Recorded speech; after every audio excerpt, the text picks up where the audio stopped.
Muy buena gente, este vídeo no lo voy a empezar con una introducción usual, pero bien, me gustaría dejar claro porque me habéis escuchado nombrar indicio, evidencia, prueba, rastros y no he explicado lo que es y a lo mejor hay gente que no lo sabe. Pues bien, básicamente un indicio es una sustancia o un objeto que se recoge en relación con los hechos que se quieren investigar.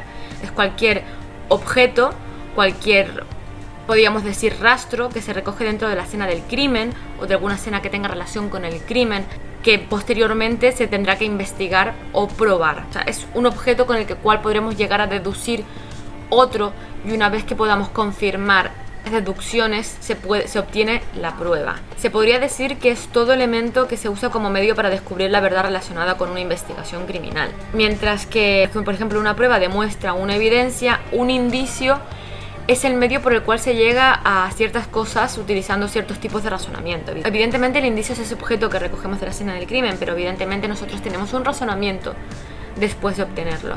Muy bien, estos indicios se clasificarán por grado de certeza, se consideran indubitados cuando no exista ningún tipo de duda sobre lo que aporta esa prueba. Después tenemos los indicios dubitados, que expresan duda. Se dividen en vehementes, probables y leves. Los vehementes son los que no son tan completamente seguros como los fiables, pongamos que son un 90% seguros. Los probables son un 70% seguro. Y los leves son menos del 70% seguros. Necesitan, por ejemplo, la contribución de otros indicios que tengan mayor entidad para que nos ofrezcan más seguridad a la hora de poder considerarlo como prueba. Después se clasifican también por su naturaleza. Pueden ser orgánicos, que podrían ser anatómicos como restos derivados del cuerpo humano, como pelos, el propio cadáver en sí, o funcionales, como señales producidas en el cuerpo humano, como huellas, heridas, lesiones, cualquier otra cosa. Tenemos también por la naturaleza también tenemos indicios inorgánicos o materiales, que vendrían a ser los indicios naturales como polvo u óxido, o artificiales como tintas o armas.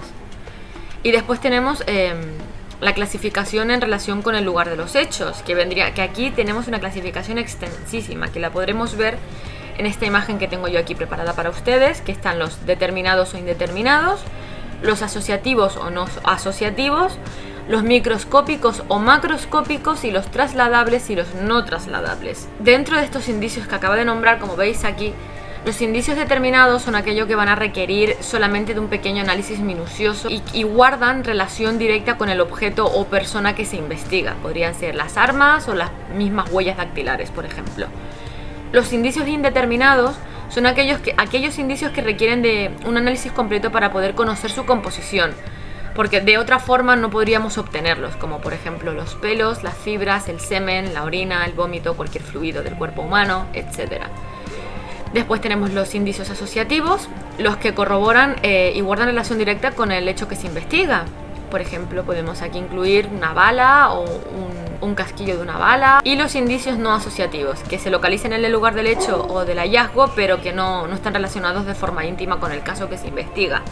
Bien, pues continuamos y también tenemos los indicios macroscópicos, que son aquellos que por su naturaleza requieren de algún instrumento óptico como microscopios o lupas para poder observarse y analizarse, como los pelos, las fibras. Después tenemos los indicios macroscópicos, que vendría a ser lo opuesto, ya que son los que se observan a simple vista, como manchas, ya sea de semen, de orina, de sangre, o armas, cualquier tipo de arma, ya sea blanca, ya sea de fuego, o sea, lo que vemos a simple vista y no necesitamos de ningún instrumento para poder observarlo. Después tenemos los indicios trasladables, que son aquellos que por su naturaleza, forma, volumen, peso o de cualquier condición inherente se puedan sacar del lugar de investigación y se puedan presentar de forma adecuada y trasladable al laboratorio para poder estudiarlo. Aquí, por ejemplo, podríamos nombrar las armas o las fibras. Perdón, que tengo aquí a la perra gruñendo. ¡Para sí! Y por último, y no menos importante, tenemos los indicios no trasladables, que son aquellos indicios que ya sea por su naturaleza, por su forma, por su volumen, por su peso o por sus cualidades inherentes, no puedan moverse del lugar de investigación, ya que al moverlos estaríamos alterando las condiciones originales de este indicio. como podría ser las huellas de calzado, por ejemplo, no podemos moverlas, las impresiones de huellas dactilares, etcétera. Pues habría que hacer una fotografía, o por ejemplo habría que el método que vemos en CSI con la escayola para hacer el molde de la pisada y poder llevarla, etcétera. Bueno, pues posteriormente tenemos lo que es la evidencia, que es el nombre que recibe un indicio después de ser analizado. Y una vez que se determinan sus características y su papel en los hechos, pues se convertiría un indicio a una evidencia. Tiene dos características básicas. Tendríamos la evidencia de clase, que son aquellas características que son comunes en todos los elementos de la misma clase. Por ejemplo, podríamos hablar de como evidencia un arma blanca. Y dentro de las armas blancas tenemos varios tipos. Tenemos katanas, tenemos machetes, tenemos navajas. Al fin y al cabo son objetos diferentes, pero poseen características comunes y son de la misma clase. Y después tenemos las características de las evidencias individuales, que sus componentes están asociados a una fuente común. Una prueba es una evidencia que se aporta a la autoridad judicial y de interés probatorio en el juicio oral. Resumiendo, tenemos un indicio que vendría a ser la sustancia u objeto que se recoge en la escena del crimen. Tenemos la evidencia, que vendría a ser ese indicio después de ser analizado y ya se ha determinado su papel en los hechos. Y posteriormente tenemos la prueba, que es la evidencia que se ha aportado a la autoridad judicial, que va a ser de interés probatorio en el juicio oral, que va a ser aportada para probar unos hechos. ¿Qué es un rastro? Pues un rastro viene a ser un vestigio, una señal o un indicio que deja una cosa. Lockhart afirmaba que todo contacto dejaba un rastro y daba lugar a lo que llama él un principio de intercambio. Y el estudio de estas marcas o huellas, lo que nosotros llamamos rastros, va a facilitar la identidad de quien cause el origen de ese rastro. Si un criminal deja un indicio, el estudio de esto nos va a permitir identificar la identidad de aquel que lo ha causado. O si lo ha dejado una víctima, podremos identificar que lo ha causado una víctima. También puede ser. Pues bien, entonces, grandes diferencias, como podemos ver aquí en la tabla, entre indicios y evidencia. Vendría a ser el indicio, la presunción de un hecho que pudo ocurrir, es una fuente de prueba, y evidentemente es la hipótesis que conlleva una suposición. Y después tenemos la evidencia, que es un hecho que realmente sucedió, un hecho comprobado y analizado, y una prueba que certifica lo que sucedió en el delito. Pero bien, de nada nos sirve clasificarlos si no sabemos buscarlos. ¿Cómo se buscan y se localizan estos indicios? Pues vamos a tener que tener en cuenta primero la clase de hecho que queremos esclarecer, en fin, lo que se va a investigar, porque como hemos hablado anteriormente, cada hecho delictivo, cada criminal, cada víctima, en fin, cada hecho delictivo es único y vamos a tener que individualizar la investigación, tener en cuenta esa investigación como algo individual. Vamos a tener que usar mucho la intuición y la capacidad de observar.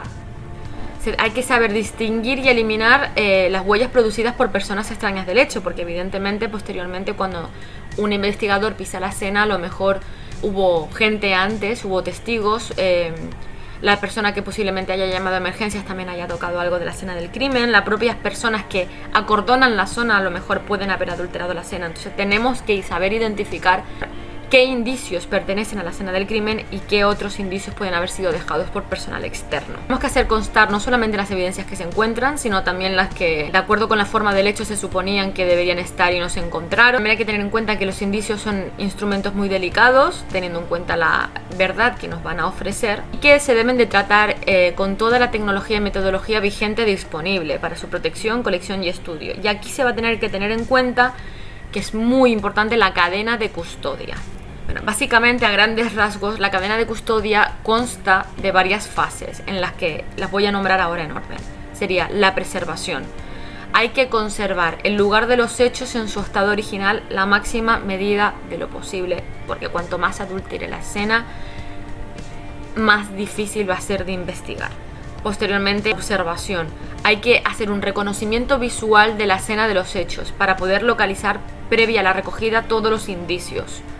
La fijación. Hay que documentar todos los indicios antes de tocarlos o moverlos. Aquí vamos a tener en cuenta la fotografía, los croquis o cualquier tipo de método previo a la recogida de los indicios.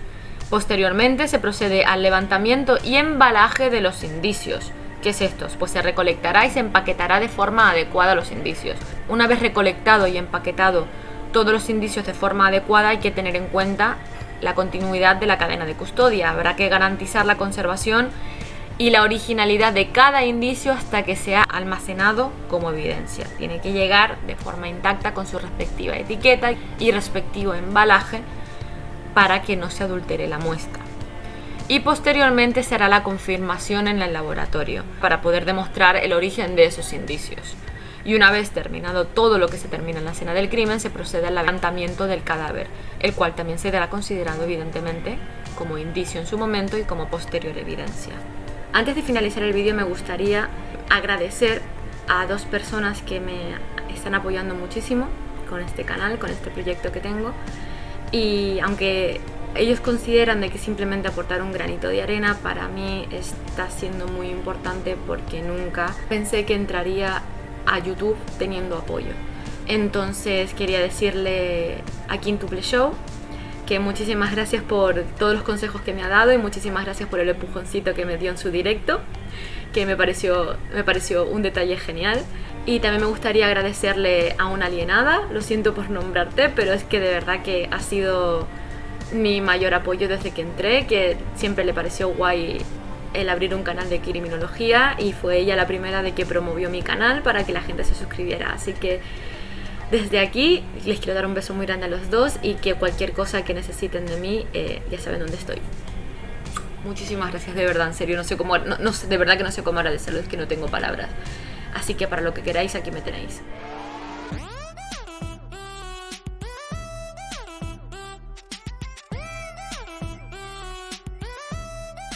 Check.